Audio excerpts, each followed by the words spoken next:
What happened was. Hey friends, it's so nice to see you.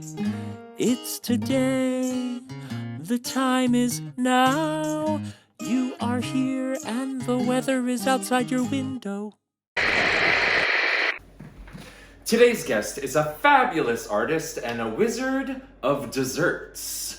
Her career went primetime when she appeared on Donut Showdown and then Sugar Rush on Netflix. Please welcome my friend and the pastry wizard of Dax Dough in Tampa, Florida, Tina Contes. Ooh. Welcome to Dough. Let's head inside.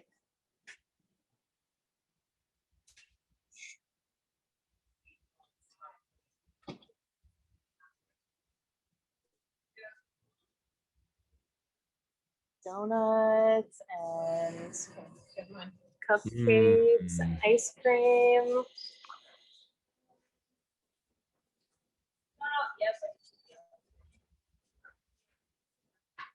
Oh, I love it. That's my tour. Thank you. What a lavish setting you're in. Where are you? This is what we call the absinthe room. It's a secret side room at Dough. Wow. You've been called a pastry wizard, but you're also the keeper of a secret, not a dungeon, but like a fantasy absinthe cave. So it's quite a life you're living. I mean, do you remember the waffles and stuff that I used to make for breakfast when we were like 14? Yes. You've always been an artist of many genres, but especially food. As have you. Well, we met many decades ago in middle school. And I always refer to you as my oldest friend, but not oldest in age. But we've known each other a very long time, been through many adventures and misadventures. It's been so cool to watch your journey, including now being a mom of twins, which is so cool. Yeah, that's, really just completes my life and really gives it purpose that I didn't even know, Absolutely. Yeah. And I know what an incredible mom you are. Cool kids you're raising. So it's really cool to watch that journey. But also your journey as a food artist, which is just so cool. And you've been on, I remember getting a text from you and you're like, I'm going to be on this show. It's a secret, but I have to go to Canada. And so you have appeared as a contestant on both Donut Showdown and Sugar Rush. Yes, I have.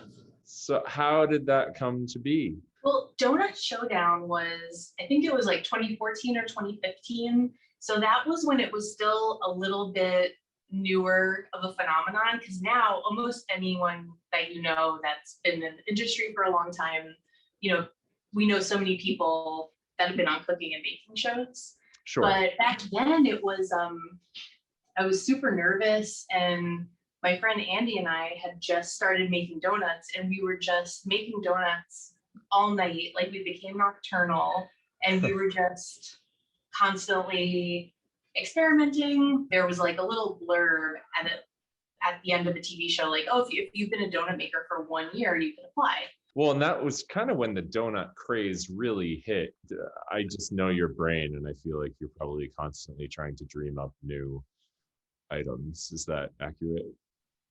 Yeah, I've made a lot of things, and it's already invented. You're not going to invent a cupcake or right. A piece of pastry. Well, so we had the unique experience of being in this program called Gifted in school, and it was like for the really weird kids that nobody knew what to do with. And they put us all in this one class, and but it was such a wonderful playground, and it was kind of at the age where we stopped having recess, right? Because we hit middle school, and all of a sudden, like, there was no more playtime, but we were still given playtime to use our imaginations, and we can make our own assignments. And it kind of fascinates me that we both kind of like continued playing as adults.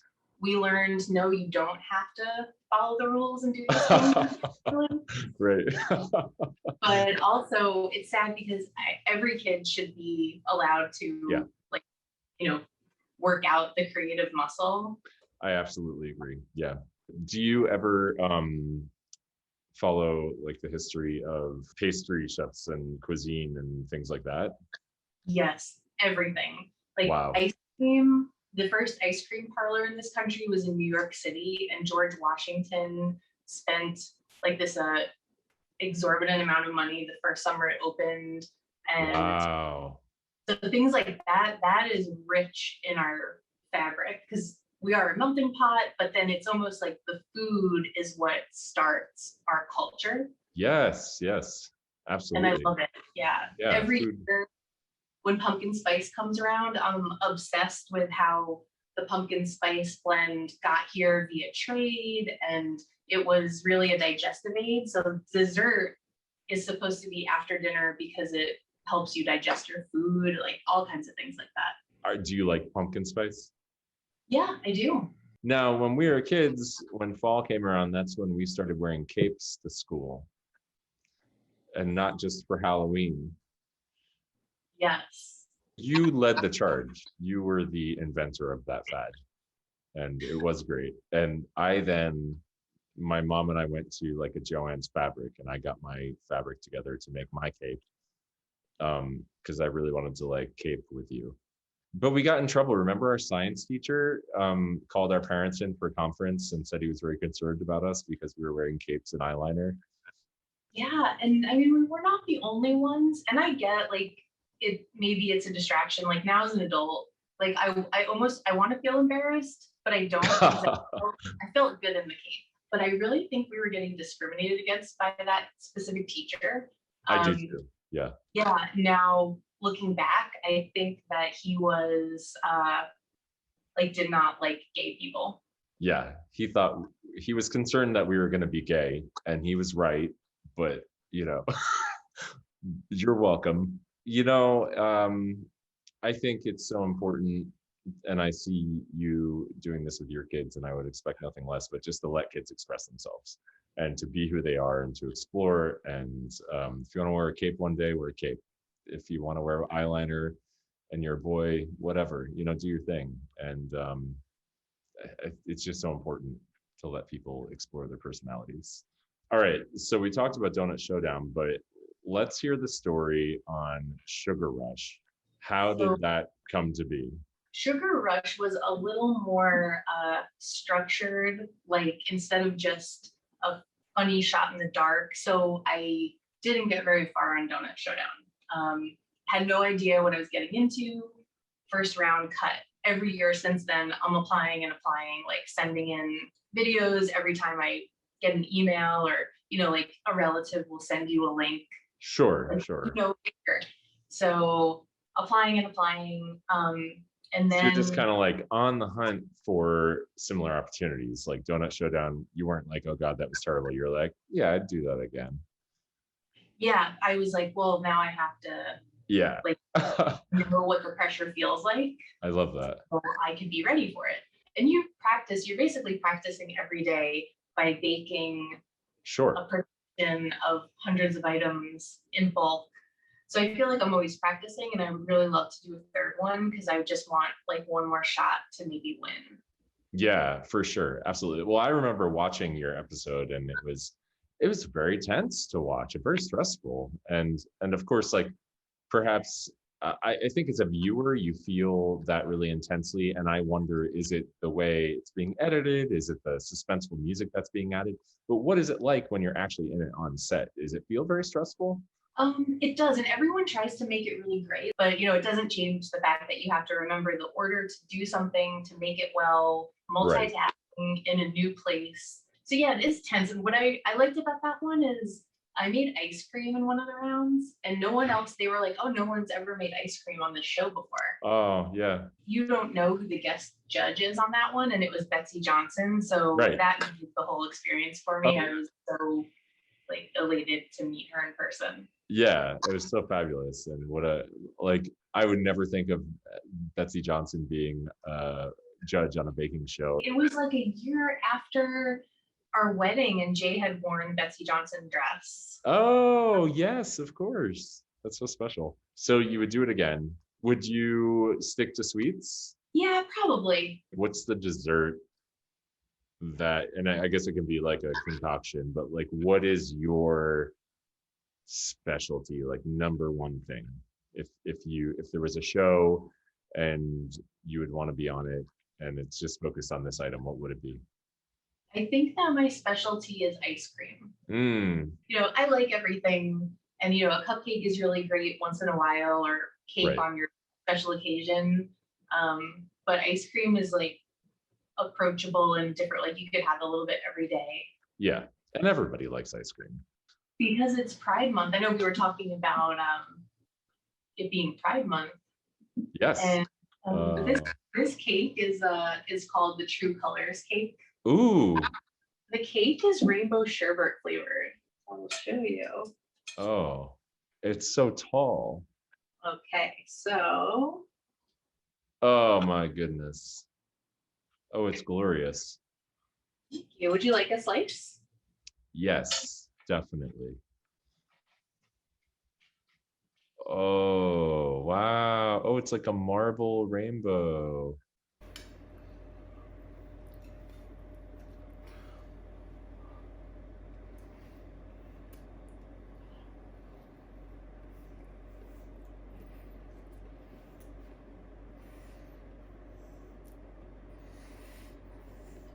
This is a pump of edible shimmer. So Whoa. look how fun that is. wow. You just And the top decoration is gorgeous. Oh, wow. So you just you throw some glitter on it. yeah. I love it. Wow. Is the top, those colors seem like they're glossy, yeah? Oh, yeah. Yeah, they are. Beautiful. Oh, that's beautiful. Did you invent this cake? I've never seen rainbow sherbet cake. Are you doing mostly by the slice or selling the whole cake? That one is a littler cake that we do by the whole cake. And Oh, nice. then Look at all the treats. this is our Pride float cupcake. Oh my goodness. Is that a Lego? Yeah, it has a little A little rainbow building Lego block? on there too. Oh my gosh. And then we have Oh, I the love Fruity it. Pebble marshmallow treats. Oh, I saw for- those on your Instagram. Yeah, for people that want to avoid gluten, those are good. Yes.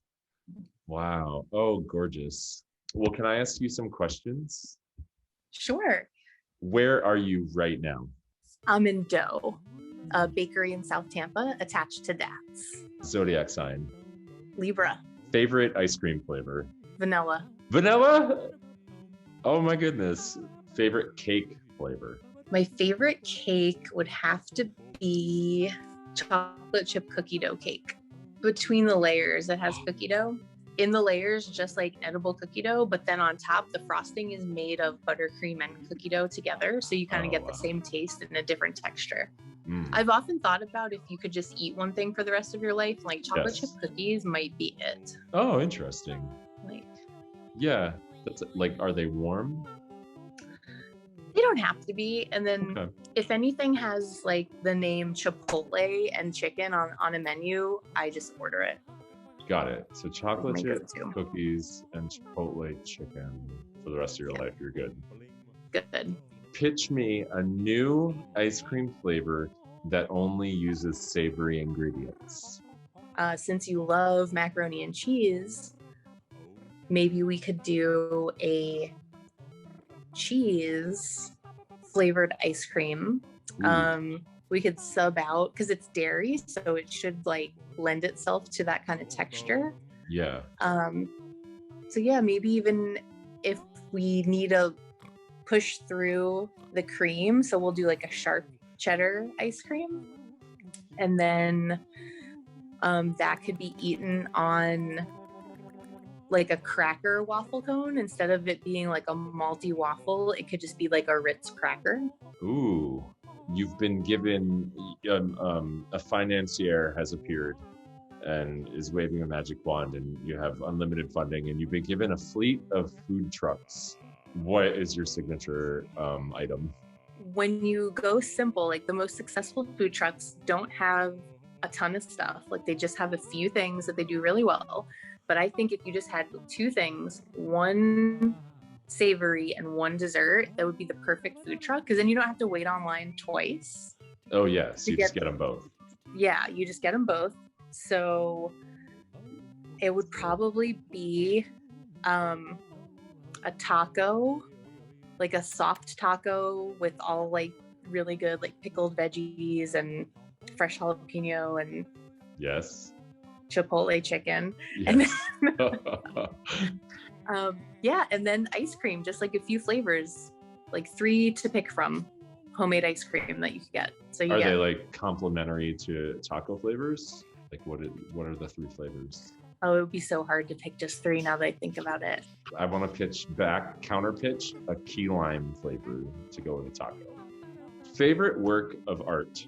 I think The Kiss by Gustav Klimt. You never get tired of looking at it. It has all the, I don't know how it has the textured color in that way. Absolutely, and the gold in there, it's amazing. Favorite song ever? Okay, I think I'm gonna pick In My Life. So many songs evoke emotion, but that one, always, you just listen to it and you have to like stay in your car till it ends. That is true. Wasn't that our graduation song? I thought the Green Day one was our graduation song. It was, but we wanted it to be the Beatles one. I now recall.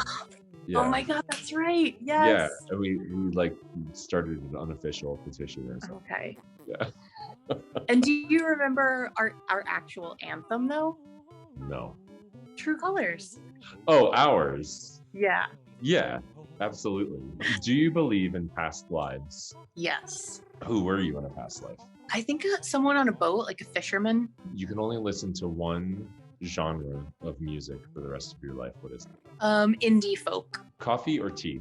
Coffee. Favorite color? Blue. Dream vacation spot? Greece. But we're on a family 5-year plan to go to Hawaii. Best sick day excuse? I lost my hearing, so I'm like so sorry, but I can't. Just please hear my message. I can't come in. I've lost my hearing, and It's temporary. Yeah. Okay. I like the please hear my message part. But you can also text it. Oh, not as that great. ruins Yeah. the whole thing. You can have an entire weekend away with anyone who's ever lived. Share. Okay, you can go to any planet. Jupiter. You can live in any time period. 60s. You can spend an entire year living as another person. Who is it?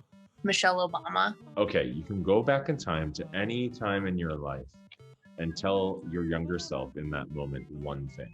Like 17, and just like that everything will work out. What's the meaning of life? The meaning of life is how to figure out how to enjoy your moments and be present and just spread as much happiness as you can to others. Well, thanks for coming on. Thank you so much for having me.